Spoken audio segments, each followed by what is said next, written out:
All right. So, how about this about being related to Dick Cheney? How do you did you know that? Was it a surprise? You know, we'd kept it hidden. Mm-hmm. He's the he's the black sheep in the family. You know, we're just trying to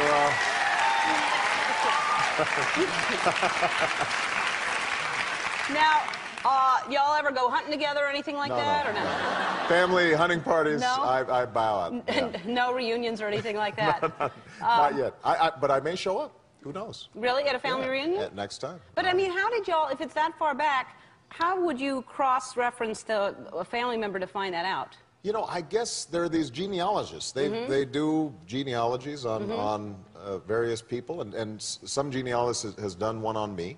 And you know, you always hope that you've got Cleopatra or something. Right. Then it turns out you've got some thief or something. Yeah. in your family. You never know. Sometimes it's best not to know. It is. Sometimes it's best not.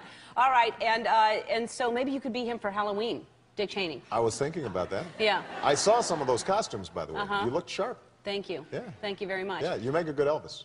I like the sideburns especially. Thank you. Well, those were real, and I just shave them for the Daily Show. But what do people want to? I think first of all, you're charming, and I think people are drawn to you, and you have a lot of charisma.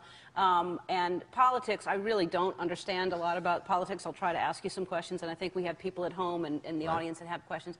But what can you tell people about the man, not the politician, but who you are as a man? Well, I come from a diverse background. Right? My mother was from Kansas, a white woman from Kansas. My father was from Kenya. They met at the University of Hawaii, which is where I spent a lot of my youth. And then I lived in Southeast Asia for some time. And I've got a half-sister who's half Indonesian. And so I've got family all from around the world. And that, I think, is a big part of me, because there are pieces of me, including Dick Cheney, in my family tree, and hopefully that's one of the talents I bring to politics, is getting people to recognize themselves in each other and work together. My father left when I was very young, so I grew up without a dad, which means that I think I'm real sympathetic to a lot of kids who grow up with difficult situations when they're growing up. And that probably is part of what got me into public service. I worked as a community organizer first. That's how I got involved in this. I went to Chicago because there were steel plants that had closed and thousands of people had been laid off, and there was a little organization there. They hired me, and I worked for 3 years helping to set up job training programs for the unemployed and after-school programs for youth. And, so I've been motivated, I think, maybe because I feel like I've been an underdog. I'm not likely to be here. There aren't that many presidential candidates named Barack Obama. So I end up being motivated to fight for other folks who might be underdogs. Well, you've certainly accomplished a lot. I mean, the fact that do you even pay attention to the pressure that what I just said is if you would be the first African American president? I mean, do you think about that, or is that not an issue? Just being the president, that's pressure enough. And so I spend most of my time just thinking about how can I communicate a message of change, because I think people are really frustrated with the gridlock and the pettiness of politics, and part of the reason why you may not pay attention to politics a lot is sometimes it's depressing, because it doesn't seem like we get a lot of stuff done. And so what I'm trying to do is, during this campaign, to figure out how can we bring people together around issues like healthcare, global warming, and giving a better education for our kids, and how can we overcome some of the special interests and the lobbyists that tend to dominate our politics. And what about, you're mainly it's health, what about, you've said Iraq, you want to try to pull out of there? Well, I was opposed to Iraq from the start. I thought it was a bad idea. So back in 2002, I was a candidate for the United States Senate, and I said, this is going to lose our focus from Afghanistan. We're going to have a situation where we're going to be bogged down for a long time. It's going to alienate countries around the world, and it's not necessary because the threat Saddam Hussein posed wasn't imminent. Now, we're there now. We don't have any great options. We got bad options and worse options.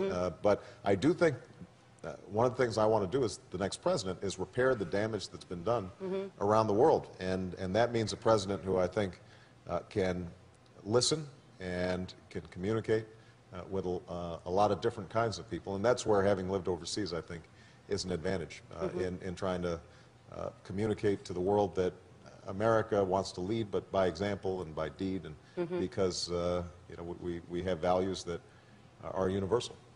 And if you win the primary, would you consider, and I asked Hillary this when she was on the show, would you consider Hillary as your running mate for vice president? You know, I am just thinking right now about how I get through the primary. But you know, Hillary Clinton is a terrifically accomplished woman, and you know, she is going to be, I think, not only a formidable candidate during the primary, but she's just a terrific public servant. So. Right now, my job is just to make sure that I get through this primary, get the nomination, and then, and also to make sure that you know, my wife and kids don't forget who I am during the process. Yeah, I don't know how you do that. I don't know how you have the energy to do what you do every single day. You got to really want that job bad, because that's a lot of work, and then you get there, and it's just tons of pressure. But it's like being the host of Ellen.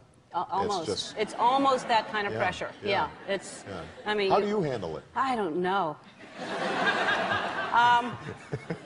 And how do you feel about gay? Speaking of me, how do you feel about gay marriage? Would you legalize gay marriage? You know, what I would do is immediately set up a civil union that is equal in federal rights, so that all the states, all the rights that are conferred by the state are the same for gays and lesbians, same-sex couples, as for any other couple.